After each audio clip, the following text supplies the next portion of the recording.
Inakuwa joto wangu nguvu. Mimi naitwa presenter Ali, your entertainment PA, and by the way the air is always for amazing. Siku zote natia bidii kuhakikisha kwamba nakuletea wewe stories tofauti, kutoka stories za burudani mpaka simulizi tofauti ambazo nahisi kwamba unaweza ukajifunza mambo mawili au matatu ndani yake. Today I have an amazing guest. Na naomba ujitambulishe. Kwa majina naitwa African Castro. It's a pleasure to be on Ali's platform. Yeah. Nice to meet you. Tumepatana mara kadhaa. Nakumbuka the last time we met was at Manas's birthday. Yeah. And I hope you're okay. Niko salama salamini baba, nimetulia tu. Kabisa. Now we all know, pengine pia kwa faida ya mtazamaji ambaye hajui, Castro has been the manager to Tanasha. You tell us a little bit about yourself, ndio tuingie tuzungumze mambo mengi. Saa kama mbona mmesikia naitwa Castro. I've been in the entertainment industry. I think now this is almost gearing up to my 10th year. So nimekuwa tu nikisukuma hapa pale in terms of pushing talent. I was a talent manager. So wakati niliingia nikapatana kijana aitwa Nick Mutuma, tukaanza kazi naye, kafuatilia nikaanza kuleta watu wengine akina Martin Kimathi, kina Tracy Wanjiro wale walikuwa Teen Republic, najua unawafahamu.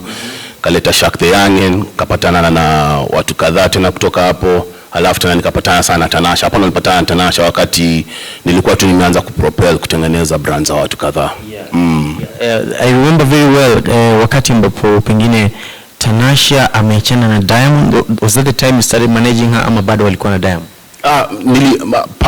Actually I'm the first person to introduce Tanasha to the market, kwa sababu wakati tulianza na Tanasha alikuwa model. Alikuwa ametoka tu Belgium, so tukaanza tu naye, alikuwa model hiyo wakati. Alafu nikamtafutia, tukafanya Safaricom ad. Saa kutoka hapo akalipuka tu kwa sababu alikuwa kwa billboard ya Safaricom, nilimsaidia sana kuwa na hiyo talkability. Tukafanya vitu kadhaa, akajipata Energy Radio. Saa wakati alikuwa na Energy Radio ndio tuliachana kidogo. Alafu sasa tukarudiana tu, sasa walikuwa na Diamond. Alafu sasa tupigie story yenyewe ndio watu wafahamu. So ametoka Energy, amepatana na Diamond, na at the same time amepatana na Castro. Now tell us the story, imekuwaje, safari imekuwaje, kila kitu. Safari ilikuwa njema tu, niseme tu like everything has a start and an end. And Tanasha, to me, she's a small sister. She's my small sister. Like, every time like I was with Tanasha, has always been like my small sister. Like I understand her from the core. Sati tu Kenya mnajua tu yani juju. And personally tulirudiana wakati sasa alikuwa na Diamond, akanieleza I need you to come through and support to push, kwa sababu alikuwa tafuta manager mwingine anaweza msaidia. Alikuwa na manager mwingine hiyo time lakini waka fall out. So akanipigia tena akaniambia I want you to come and help me at least kupushi brand yangu. Waweza kuja Tanzania? Nikamwambia sina issue, naweza kuja Tanzania. Akaniambia basi make arrangements kuja Tanzania, tukae chini tupange kazi. So nikaenda Tanzania for almost I think 2 weeks. Kakaa huko na kina Diamond, Wasafi wote, tulikuwa tuna hang out, alinibukia hotel, nilikuwa na separate tulikuwa na have dinner na Wasafi wote, akina Diamond, Rayvanny, kila mtu, mama Diamond meet a very good African woman, very respectful. Tulikuwa tunazungumza tu yani tu maneno ya Africa, muziki. So nikiwa huko ilikuwa kala na academy in terms of learning the landscape of how they have become big so fast, And Tanzanians are organized in terms of they love their music and they protect their culture by any means, So wakati nilienda huko nika meet so many people. Hata nilienda wedding ya dadake Diamond, and it was really big, so that's where I got to meet a lot of like almost the whole industry. Diamond is like a president down there, like hata kina kwa barabara mapolisi na msalute. Nilikuja kumheshimu now on a different aspects. Nilienda on the ground because apart from his music, which I respect it, and the fact that he has built an impact in the East African culture. Tunaangalia from a Tanzanian perspective, it's also a Swahili speaking nations. So ukiangalia from an East African perspective, that guy has really carried forward the culture on his back in terms of Swahili. So we meet a lot of producers, kina Stukizi, superstar kabisa, Liza mkubwa kabisa, Mboso, these writers, I got to meet them and nikaona venye wanakuwa studio, nilikuwa tu na study. And one thing, they're down there, they work like an academy, like muziki yote wataunda, share with you. Naona ile competitive, animosity, I want to, kwa sababu hiyo na tu huko Kenya, they're down there, they share, like, Rayvanny anaweza kuwa na hit song, lakini anafili hit song it's more suitable to Mbosso. Ampatie Mbosso. Like hawana ile, ati nataka kushinda Mbosso, hawana hizo. Like theirs is really, really genuine competition, But you have to respect the person who paved the way. And it's Diamond, so at the end of the day, if it suits Diamond, it's for him. But I really respect the way the management has put it all together, because they limit maka managers and they're very sharp, we want to polished. They're above and beyond, like in terms of experience. Najua kokule juu, like in terms of experience. They've seen it all in terms of the music industry. So nikianza kuona kina Rayvanny, they're making history in different segments, kama uko South America. That's strategy. Now you have to respect that. Hata kama unaichukia, hata kama si Kenyans tunafeel tunavutwa nyuma, you'll have to respect that. Those guys are doing big, So we came to respect what they were doing. So out of studying that, I knew like, if Tanasha is going to be associated with these people, I have to step up the bar. Sure. I have to make sure that as a manager as well, nikitengeneza ile kitu inaitwa brand affinity, I make sure that her brand is really, really solid. And we did it. Tulianza na muziki wa Mbosso, the collaboration, La Vie, kapiga seiko almost 10 million plus views, Tukaendelea hivyo, tukatoa saa ndio wakatoa inaitwa Jegere Sunday katoka. Hiyo Sunday ilimaliza saa kila kitu kwa sababu alivuma kabisa. And then we were doing shows down in Tanzania, tunarudi. Tulikuwa tunashinda Tanzania back, juu ya mtoto pia. Kenya, Tanzania, tukakuja Kenya, tukafanya deals na Infinix. Some of these deals, Tanasha alikuwa already relationships na watu pia. Najua kanyamba tuwe close. Kwa sababu, that's how brands work in Kenya. They like talking to the artists themselves before because managers, I feel like managers in Kenya still don't have the respect as the people who can, champion deals. But me, na wakati nilikuwa pia na business partner naitwa Kamarichi, tulikuwa nafanya kazi naye huko Medios. Because the Medios agency, it's an influencer agency. It's the first actual influencer agency that was developed in Kenya in terms of poaching talents na tunawanacha. Okay. So tulifanya deals fiti sana, tuka launch EP yake in January February hapo.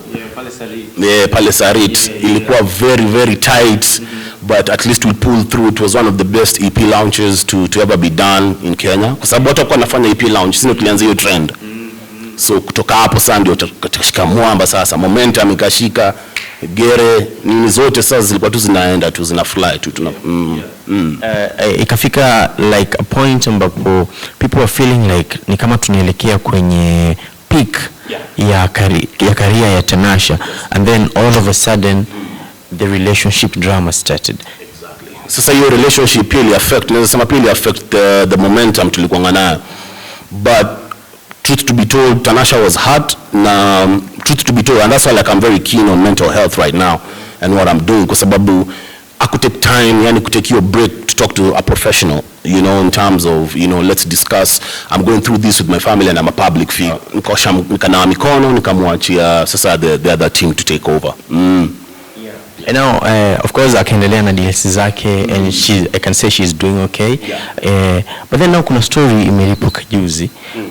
Ulifanyaga, you did a conversation with Mkamburi.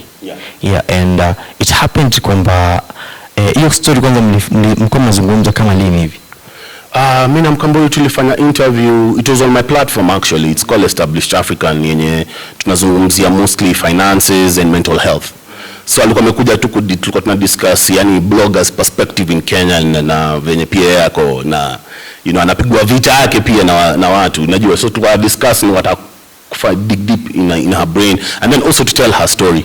Lakini Mkamburi na journalist is a journalist, akaturn question kwangu, kanyambia let me ask you one thing, what happened between you and so mimi nikacheka kwanza, but nilimwambia the situation ilikuwa tu na lawyer, na lawyer alini advice nisiongelee maneno ya kotini. I think you are exaggerate atujenda kotini. She's my little sister.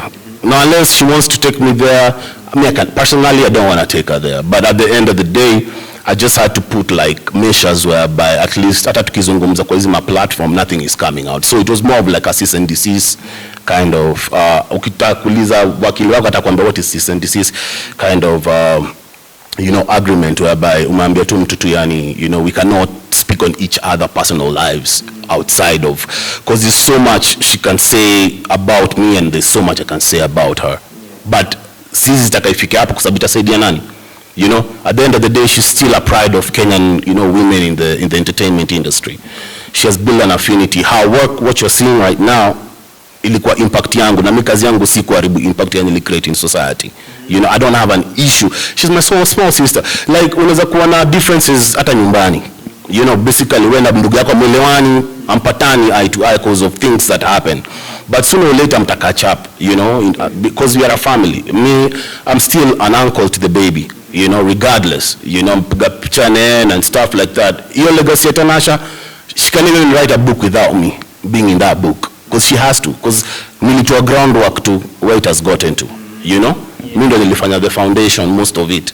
So anybody who's picking up from there and the people who have picked up from there, now they can just carry on that legacy. Na na appreciate sana. Naweza taka pia yani a shine yani, najua. Kwa sababu she's been through a lot. It's just all on me. I can boil it down and say it's all on mental health. You know what I mean? If she can sit down with somebody who can speak to, because she's been through a lot, man. You know, people don't even know the backstory of Tanasha, her growing up with a single mother. That's another dark story she can tell on her own, you know. So I feel like it's just more of mental health, you know, and then now from there she can scale and become who she wants to be. Because I normally tell people, if you don't have control of yourself as a person, there's no way you can conquer the world. You have to conquer yourself first to conquer the world. So I want her to conquer herself first, you know what I mean? So me, I can never drag Tanasha's name to the mud. Najua nimepigiwa simu bro. Me, matter of fact, nimechukua, the reason why nimechukua interview ni because Manasenyaga, yeye ndo alinikola akaniambia Ali, nikakumbuka, nikasema Ali namkumbuka, nitina Jamal kitambo. Na akasema bro, you need to come through for that interview. Nikasema haina shida, tutakaa chini na Ali tu tufanye kitu. Na please naheshimu kazi yako pia sana bro. Safi sana mazi. You know, congratulations. Thank you very much bro. You know, okay, when such words come from people you respect, people you look up to, it means so much. Kwa hiyo mimi nataka tu kujua, you make it clear you're not suing Tanasha. I can never sue Tanasha. For what? Yeah, namsuna mpeleka wapi? Tanasha atanitafuta, ndamtafuta. When she's done with all this thing, you know, we'll just laugh at the public. Kwa sababu atakaa chini tena tuongee. You know, because sina issues at the personal vendetta na in terms of, you know, taking her, because what am I taking her to court for? Ningekuwa nimempeleka, but itanisaidia na nini? You know, that's dragging another artist to the floor. Now watu hawajatengeneza that financial foundation yet. You know, like our industry is still not like where Nigeria is and where South Africa is. You know, ati unapeleka mtu kwa court na msina assets akonazo. You know, she's still growing up. So I mean, nikumuumiza kumpeleka, you know. So for me, I want to have my biggest, the love that I can share is, you know, just talk to a professional. Kila mtu unaongelesha sales kakusaidia. And unaongelesha tu mtu atakusaidia mental wise, so that you can conquer yourself. Once you conquer yourself, you'll be unstoppable, because she's talented. She got the voice, she has the looks, you know. Hata naona I'm just features. And I'm proud of that. You know, she always told me she wanted to do that. You know, it's something I stopped her from doing before, but she did it again, and by herself, and she wanted to. And she did it, and she's now looking more glamorous. So for me, it's like, now seek more of mental peace, you know, the peace that comes from within. Conquer yourself first, and then now you can conquer the world from there. Niulize tu kwa on a light note, mbona ulimkataza abadilishi? Kubadilisha nini? Yeah, kubadilisha the figure and everything. Mbona ulikuwa umemkataza? Nilikuwa nimemkataza kwa sababu sikuwa nimefanya research. Probably akaenda akafanya research yake akapata it's more suitable. Nilikuwa mwambia nipatie time tafute, you know, ni consult watu kadhaa from states who have done it. Sijika muendea vibaya. Kwa sababu people die from that thing. So, you know, ni ile tu look out, big brother, ile tu look out to, like, you know, Celeste Moses anakamna kuambia nataka kufanya hiki kitu, unamwambia wewe ngoja kwanza. Ngoja nenda kuambia wewe utaifanya, you know. So I wanted to do my own research, because everything I do is I research. Yeah. Amazing. Tumekuwa tukipiga story naye Castro, former manager wa TANASHA DONNA. But now people will be asking, uliacha kufanya kazi na Tanasha. What is Castro doing right now? Saizi tu niko more into business consultancy tu, nasaidia biashara saa ku-adjust, but more of, nikipata tu opportunities naweza saidia watu hapa pale. Najua sizi acha industry, hii influencer industry sindo tuli-scale, sindo tulifanya ikuwe kubwa, you know, when you brought big deals to the table, na watu wakakuwa millionaires, watu wakaunda pesa, na you know, because I even remember the first time I met Shaq the Young, and niambia Castro, I wanna drive bro, nikamwambia I got you, na aliendesha 2 months later. So tulikuwa tuna move, tulikuwa na momentum hiyo time. Hey, mazengoja Castro I wanna drive too. You know, hiyo time nilikuwa in it kabisa, because my job was cultivating these talents. Nilimita watu wote, akina Mviri, this whole movement that you're seeing right now, akina Ben Soul, all these guys, I used to meet them. Tulikuwa nienda studio fulani, nilikuwa into Artville hapo Lavington, tuna meet up and stuff like that. So nikiwa meet tu, yani hata siku hizi bado na applaud na appreciate sana whatever they're doing for the industry, as long as hujasimama, I'm really proud of you, because kuna wengine walisimama wananifeli bana, wanafaa kufanya vitu bana, you know. Kwanza kama nilishika brand yako mazi tusiache, kwa sababu at the end of the day, you know, we were young entrepreneurs, we all came in the industry very green, and you know, a lot of startups fall off because of personality, you know, or how you take it. You know, Calligraph, nile launch album yake ya first 1960. Mimi ndo nili put together all the sponsors, kila mtu KICC, tukafanya launch kubwa sana, na akatoa album Testimony 19, you know, and hiyo album until today in a ring huko States wanampenda sahi, yani, you know, just watching Calligraph becoming who he is, pena mo appreciate, you know, despite even us still at work pamoja, but na appreciate the fact that alinipatia opportunity, alinipatia trust na brand yake. Najua, so kila mtu mwingine amekuja, nimewaka mpaka na opposition, Octopizo pia nilimfanya naye Infinix, nimewaka na Sauti Sol anafanya naye Infinix. Sasa pole pole tu, yani pale tunaona tunaweza plug in Manase Nyaga, tunafanya naye vitu nyingi. Manase is about to drop very big things, like he's doing amazing job, yeah. Products, he's about to launch big products in the market, so watu wana move, you know. It's just that, you know, unaweza feel free, call Castro, tukae chini tuelewe, you know, to reconcile what happened. But mimi nasamea kila mtu, yani ulinikosea, kwa sababu most of the time, you know, like most of these deals, people were not ready even for this success. Unajua kunaweza pata success imekuja so fast, you're not ready for it, so unaanza mess up, na unasahau the reason why we're here for the money, you know, first and foremost, God first, money second. Hizo vitu zingine tuta handle, yeah. So for me it's like, I think that formula Tanzania wameweza kuicrack.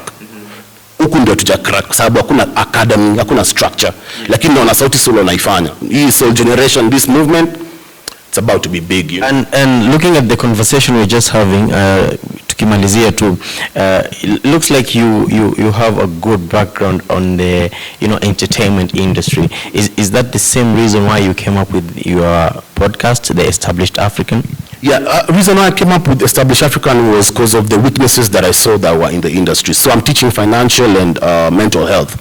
Really realize a lot of these talented individuals, they have personal issues they went through. All of them have been through a lot of traumatic, you know, circumstances in their lives. So I've been through myself. Lakini mimi seek therapy. Na niko sawa sahi, I'm in control of my own destiny. So nazataka kila mtu ako in the same mindset as me, in terms of setting me, I'm successful. I'm not successful, yes, but I'm wealthy in terms of mental health. So I can build anything from where I am, you know? So nataka kila mtu ako in that mindset first, so that we can build the industry. Because the industry cannot be built by people who are mentally sick. Mtaanza kuona a lot of theatrics na watu wanaendelea tu kuwatukana, you know, na kuwatarau. So a lot of these people probably, they just need mental health. 2 months to kaa chini na mtu, 1 month, seek a professional. You discover who you are first. Because how do you conquer the industry now? When you know that you discover who you are. You have a talent, yes, but you don't know your inner self. Aujui weaknesses zako, aujui strength zako. You know? Yeah. So you cannot be able to see your opportunities, and you cannot be able to see your threats. Yeah. So zikikuja zinakuwa attack tu. Yeah. So you know, it's a good conversation ambayo if you wanna see, you know, all about it, unaweza ukaenda pale YouTube, just search The Established African, right? Yes. Ineka link kwenye comment section, and I'm gonna pin it. Watu wangu nguvu, you know how we do, show some love, show some support. Nendeni hapo msubscribe kwa channel ya Castro. Mwambieni kwamba mmetumwa na presenter Ali, team presenter Ali, wanakuwa watu wangu nguvu sana. Nendeni mwambie kwamba mmetumwa kwa ajili ya kushow love, kwa ajili ya kushow support. It's a conversation which is very mature for anyone ambaye he has any interest in business, any interest in the entertainment industry. Thank you so much for your time.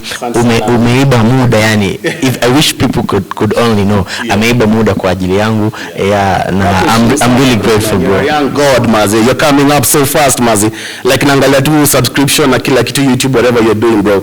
Man, God bless you, mazi. Amen. Tupeleke mazi macho. Tunaenda mbali sana. Sindio, tunaenda mbali sana. And I'm really grateful, and I wish you all the best kwa hiyo established African. Mazi naomba ipai kabisa, so that at the end of the day ni vizuri sana we have artists ambao wako mentally, fit, for them to be able to drive the industry, kwa sababu if they can't do that, mwisho siku unapata industry inaanguka tu. Ni hizo tu vitu ndogo tu. If you can fix, cause talent iko. It's just now the discovering who you are as a person, so that now we can be able to build and cultivate people who know where they are going with the mission. Unaangalia soldier pale kwa army, anajua mission yake akitumwa ni nini exactly. So a lot of people lose track kwa sababu hawajui mission. So unapata watu wengi tu wanaku advice, unaambiwa maneno nyingi, unaenda kuchukia day ones. I mean, we are day ones, bro. I mean, you can't oust us. Sisi tumekuwa pale kujenga when you had nothing, bro. So at the end of the day, day ones wanafaa kuwa day ones. Wacha wabaki tu day ones. Tunaweza kosana, things can happen, but day one is day one. Huyo jamaa la kujua selo liko umesota buda. So ule jamaa ndo utarudi kwake tena muulize, vipi unaonaje? A lot of these artists, even in the States, the reason why they are big, they go back to their OGs. Wanaita OGs. Wanarudi back wanauliza, bro, mbona nimefika wapi saa hizi yani? What do you think I need to do? So mimi niko hapa ku make sure at least kuna ile moral standard. Kwa sababu it's all about the discipline. You can be talented, but if you lack discipline, you can never grow. You showing up here, it's a discipline umejiwekea you in yourself. Kukuja hapa na ufanye unihoji. But kama imagine ungekuwa disciplined, umeniambia na kuja interview alafu sasa ulale usahau, ndio ninaanza kubebeaje buda, unaona? So ni discipline na kuja through mental health. So a lot of people are not mentally fit even for these deals. They are not ready, kwa sababu kuna companies huko nje ziko ready kuwapatia pesa nyingi sana. When I was Tanasha, the value that I saw, the deals that came on the table, bro, sisi tulikuwa tunaenda kuomoka. Yeye anajua. But that process in itself, it needs you to be ready for that type of success. You need to be mentally ready for that success. If you are not, inasinachiwa na Mungu. Amazing. Thank you so much, Castro. Asante sana. Maneno yako mwisho pengine kwa mtazamaji. Your last words? My last words is, may Kenyan industry reach the pinnacle success of what we have seen, other foreign countries do, and Kenya to the world, baby, Kenya to the world. That is amazing. Mimi tu presenter Ali, napita now since day one ndani ya masuala yote burudani in the entertainment scene, nasalia kwa the entertainment PA, and by the way, the air is always for amazing. Big shout out kwa mwanangu nguvu behind the camera, anaitwa Eric Mukabwa, na siku zote ukitaka kufanikiwa usipende kusifiwa.